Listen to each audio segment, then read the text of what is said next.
Hey everyone, welcome to This Week in PlayStation, your weekly look at all the new games on the PlayStation Network, as well as all the new trophy lists that have been revealed. It is St. Patrick's Day. It is March 17th. So I hope everyone's having a good St. Patrick's Day out there. It's going to be a little bit more of a shorter episode. I'm going to go through things a little bit quicker than I normally do. I don't have really trailers to watch and all. There's some construction going on at where I am, and the holiday, and a lot of work this week with reviews, so I do apologize for kind of going through things a little bit quick this week, but let's get right down to it. So here we go. Here is, of course, the PlayStation Network for this week. This is everything new that has gone up. A little bit of stuff. A lot of games I have reviewed. If you've been paying attention to the channel, I got done, since last week's video, I've done like 9 or 10 reviews. Like 9 or 10 new games that I've gone ahead and reviewed, a lot of which are located here. But anyway, we'll start off here with the Sun and Moon Paranautical Activity Bundle. Like I said, they've been combining Paranautical Activity, Sun and Moon, and the 3 Forts Home game. They've been putting them together in all sorts of bundles. Here's just another one of those bundles. The big game, though, probably the biggest game this week, as I just put in a random date just so I can get the thing to load, is Styx, the Shards of Darkness. Check out my full review if you haven't already. There's a lot of reviews out there for it. If you're into stealth and all, this is a game that is very much worth your time, but it is pure stealth. Like, it's not a lot of combat. In fact, if you play on harder difficulties, there is no combat at all. You have to be fun and creative when it comes to taking out the enemies, coming up with interesting ways like poisoning food or dropping chandeliers on them. And then making sure, of course, you stay within the shadows. It is a sequel to Styx Master of Shadows that came out a few years ago. But it's a very well done game. And like I said, if you're a stealth fan, it's worth checking out. It does, of course, have a platinum if that's something you want to go after. One of the games that impressed me this week, I was actually surprised at how much was involved with it, was Siralim 2. Now this is, of course, it's a retro-looking RPG, turn-based RPG, but it combines elements of like the Shin Megami series, as well as like a dungeon crawler, where you have the one dungeon and you have to work your way through the dungeon, floor by floor. The floors are randomly generated. The themes for the floors change up every time you enter. So like if you go into floor 1 and it's a forest, you may come into the dungeon again and floor 1 ends up being a desert. There's a lot of complicated moves and mechanics that are involved. For a game that looks as simple and simplistic as it does, it actually has a lot going on. There's breeding of creatures, monster eggs to find. There's over 500 creatures in the game alone. So this is one of those ones you could easily get addicted to if you end up checking it out. $14.99. It is a little bit pricey for some people. May look at the game just graphic wise and be like, eh. But I think there's a lot here. You're going to get a lot of hours. If you get into this game, you're going to get a lot of hours out of that. It's also available on the Vita, but neither version has a plat, unfortunately. Another game that was a surprise this week that was really fun is Neurovoider, another one that I did review. In this one, it's a dungeon crawler roguelite game, where you control a robot and you have to go through different areas. You actually get to pick which area you want to go into next. So like you get a choice of 3 areas and you get to pick which one you want to take on. Like you get an idea of how like big the area is, what kind of creatures are going to be involved, like how many of the elite guards are there. But then you go in, and after you complete it, you then get to soup up your robot with all the parts that you get to find. There's a lot of parts, a lot of weaponry involved, and it has an awesome soundtrack. Even if you don't check out this game at all, the soundtrack is well worth checking out for sure. Next up after that is Leave the Nest. This is a PlayStation VR game with a bird. I don't know if it's trying to capitalize like that Eagle Flight game did and trying to be something like that since you're playing as a bird. I don't know much more about it. I saw on the list, I was like, this looks interesting. Oh, it's a VR game, so I'm going to go ahead and avoid that. But if you messed with it, let me know what you think of it. Speaking of the games I reviewed this week, this is the worst one. Of all the games I've reviewed, like I said, 9 or 10 games this week, Eekeemoo, it looks and plays like an unfinished PlayStation 2 game. You know how, like, after years of games getting canceled and stuff, sometimes people find, like, the prototype of a game and release it, so you, like, play, and you're like, this could have been something. It's in an unfinished state. That's pretty much the entire experience with Eekeemoo. There's 4 playable characters that you get as you go through. There's 4 areas, 4 chapters, each broken up into a couple of different areas. It took less than 2 hours in order to beat it, but it does have a platinum, and it's a very easy platinum. In fact, going through, I got all but one 2 trophies, sorry. All but 2 trophies on just a normal blind playthrough.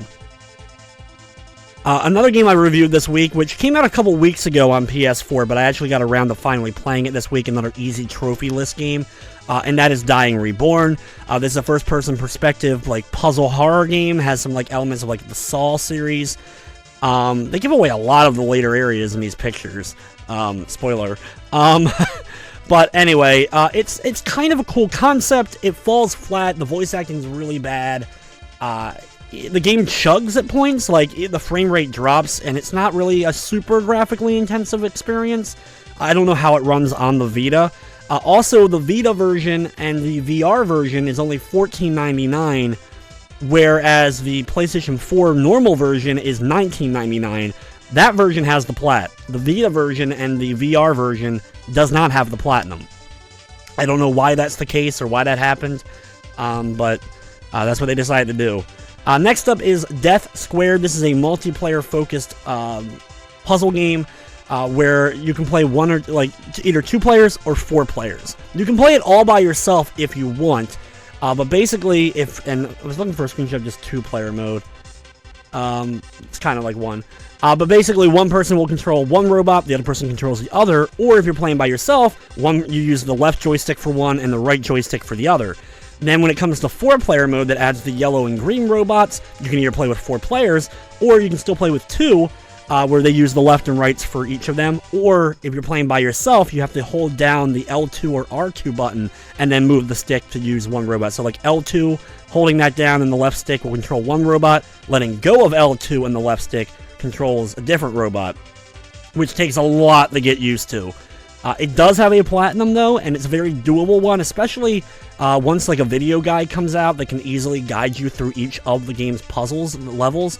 It'll be really easy to get. There's 80 2-player levels and 40 4-player levels, and you have to complete them all for the platinum. Next up is Danganronpa 1 and 2 Reload. This is Danganronpa 1 and 2 together on the PlayStation 4. This is a series that's gained a lot of popularity over the last couple of years. I haven't checked it out yet personally, but like this is the version when I can get the extra little bit of money.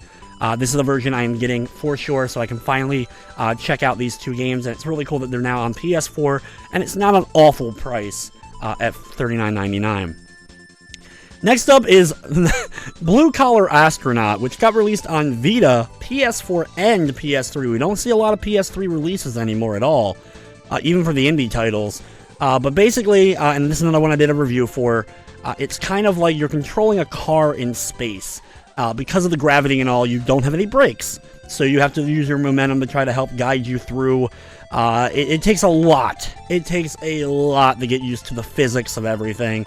Plus, you're dealing with all these other hazards, missiles and lasers and other stuff getting in your way. You can easily blow up by running into stuff. It was fun at first, and then quickly got tiring. Just the controls were... I just didn't find them all that enjoyable. Though I think some people out there may end up getting a kick or enjoy Blue Collar Astronaut. I'm just not one of those. Next up, Chaos Code New Sign of Catastrophe, another game I reviewed. I know, I reviewed everything this week. But basically, this is a 2011 arcade game that got ported over to PS3 in 2013, and then now has been remastered for the PS4. The remaster version has 2 new characters playable, a couple of new modes, and online, whereas the PS3 version that came out a few years ago had no online, so that's a big thing. Thankfully, it does include the online play. It's an average anime fighter that I thought was, just okay, but I really like some of the characters. Some of the characters are really, really cool. There's this big chef named Bravo. Hikaru is like an anime fan guy. He's like one of the main characters of the game, but he's also like a big anime fan. Like even one point, he has one of those hug pillows with him, so it's just kind of funny. As well as, trying to think out, there's this like effeminate cosplayer that's in the game that does like all cross-dress cosplay. As all the moves, like really creative stuff there, as well as some other really fun-to-play characters. So for $19.99, it's not too bad. It does have a plat, if that's something you're interested in. I wouldn't say that it's better than a lot of the modern anime fighters or games like BlazBlue or the newer Guilty Gear or anything like that, but it's still a pretty solid game. In fact, I would like to see like a sequel or more done with that. Another one of the best games this week for sure is Momodora, Revelry Under the Moonlight. This is the 4th game in the Momodora series, which is a series of Metroidvania games. They have a sprite-based look, simplistic controls and gameplay, but just the artwork alone is really well done. There is some good music, just not enough of it. There's some absolutely killer bosses for sure. Lubella, the Witch of Decay, you fight her a couple of times. She's one of like the big things of the game for sure. Multiple difficulties as well, so like if you're someone who's a veteran of Metroidvanias and games like this, jump right into the hard difficulty and I'm sure you will at least get a little bit of a challenge. Great game, just way too short. That's the only bad thing with Momodora. All the games are relatively short. It took me about 2 hours in order to beat it on my first time through. We got a new arcade archives in the Neo Geo Sengoku. This is a beat-em-up game now available. Once again, it's an arcade archives, which I would love to get if they had a better trophy list, or were at least a little bit cheaper. If it was like $2-3 bucks, or had a full trophy list at least, it could be worth $8, but I don't find them worth it for that price, but I don't know, maybe I'm in the minority with that. And then a game that I want to check out this week, but haven't had an opportunity to, is Kona. This is a first-person perspective. Like, it looks like it has some horror elements to it and all. Interesting setting, 1970 Northern Canada. That's just a setting you don't really have all that much in games. So, and maybe, I don't know if it's like a puzzle, more adventure puzzle game. Is it like walking sim? You know, because the way it looks and all, looks like very much like a walking sim type of game. A little bit reminded me of Collat as soon as I saw it, but I think it's better than Collat. That was a game I was not a big fan of that I reviewed last year. And then also we have Banner Saga Complete Pack plus Survival Mode, so Banner Saga 1 and 2 together, $37.99. Great games. I don't know that if you want to pay that kind of price for everything. Okay, let's quickly, like I said, I don't have a whole ton of time this week, unfortunately, but I did want to look at least at a few key trophy lists. Like I mentioned before, Siralim 2 does not have a platinum, but most of it's defeating the bosses and the like. That's involved there. Dying Reborn, Dying Reborn Vita does have a plat. I apologize for earlier saying it didn't. It does have a platinum, and it's a very easy one. If it's just like the PS4 version, it's very easy. I guess the VR version is the only one that doesn't have a plat, so there you go. Another extremely easy plat, and you can get it both on Vita and 4 if you want to pay that much for it. But there's that. We also got, what else was interesting this week? Oh, here's Leave the Nest, which did have a platinum, another reason why I was interested in it, but this is the VR game. Cool that they have a plat, though, but stuff like, it looks like it's potentially easy, but out of only 6 people have bought it so far. There's still a bunch of trophies no one's got. Fly for 10 minutes, fly through 50 windows. I don't know what exactly that would be. That sounds like something to be very simple. Get a 50 times multiplier. I could see that being a little bit of a difficult thing. So I see 0%, but I guess now when you highlight it, this is kind of cool. So on PSN profiles, I guess now when you have a trophy list, if you highlight it, it tells you the percentage of it on PSN. So like on the actual network, because if you're on PSN profiles, the percentages are based on who has the platinums and trophies that are members of the site. But that's kind of cool, you can kind of see both. I just noticed that, and that must be a relative new feature. So that's kind of cool. And then unlocking each of the birds, which not a lot of people have, so that's probably a little bit of a grind, if not many of those have been gotten yet. Fat City, New York, we had looked at before. There's more Siralim. Here's Neurovoider, which, like I said, does have a platinum. This involves beating the game, beating all the bosses, looping the game multiple times, because you go through, there's 20 levels, and you can loop it after you complete it. So a good amount of time. This is one of those tougher platinums for sure. I'm not surprised that nobody has gotten it yet. More Blue Rider. Blue Rider has a second list, which that looked very, very easy from what we looked at last week. Not sure what this Vita game is. You know. Trying to translate it. Boop. Branch map was 100%. Different endings. Different gems. Letters. Items. Looks like a pretty simple list. In fact, 7% of people already have the platinum that are on here, so looks like a pretty doable one. Next up, Senran Kagura Beach Splash. Just saying it's difficult, but this is the new Senran Kagura game. I cannot wait for this to come to North America. I'm very happy that this will hopefully get a US release. They said it will, so hopefully it comes out not too late after the Japanese version. Maxing out all the characters are involved here. There's pets. I didn't know that was a thing. Apparently there's pets to raise. Open up 50 packs, but some people have already done that, so that must not be that grindy. Even getting the skill cards a lot of people have gotten. This game just launched in Japan this week, so the fact that some people already have the platinum, 2 people have the platinum, gives me confidence that it will be doable. Maybe a little bit of a grind, but not too bad. The other Senran Kagura on PS4 was a pretty easy one to do. Troll and I, this looks interesting. That looks interesting. Has a platinum, a bunch of golds, pretty simple trophy list. Open the troll door, enter the caves, kill 10 savages, or scavengers, is that what it was? There it is, scavengers. Collect 10 health plants, craft a melee weapon, kill an enemy, hunt and skin a boar. 100% of people have those. This actually looks interesting. It's from Maximum Games, so they publish some not so fantastic titles over time, but this looks like it could potentially be an easier plat, but there's a co-op mode. Co-op mode. That could be, obviously that's going to involve co-op.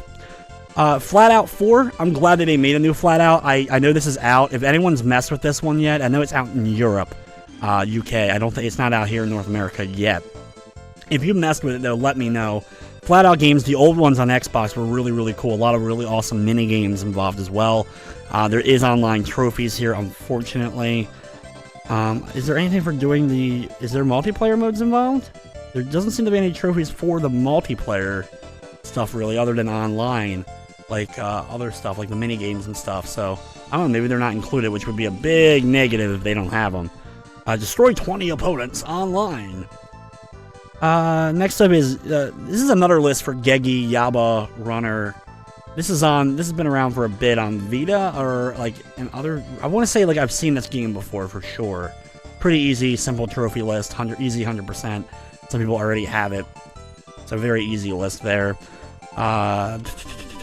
What is next? Okay, that looks familiar. Like, I kind of recognize that, or at least somewhat looks familiar. Yeah, Sword Art Online. I was like to say, it looks a little bit like Sword Art Online, but I'm not very familiar with the series. I just know of its existence. So apparently there's a new Sword Art Online game. Not surprised that there is. Clearing all the quests. There's a lot involved here. This is one of those ones that probably is going to take a while. For sure. Any of the level fellow was raised to 1,000. Oof. It's a pretty rough one. Next up is Congo Master. I don't know what's involved with this. This is a game that's on my radar for sure. I saw this list came out this week. Looks like a very doable list.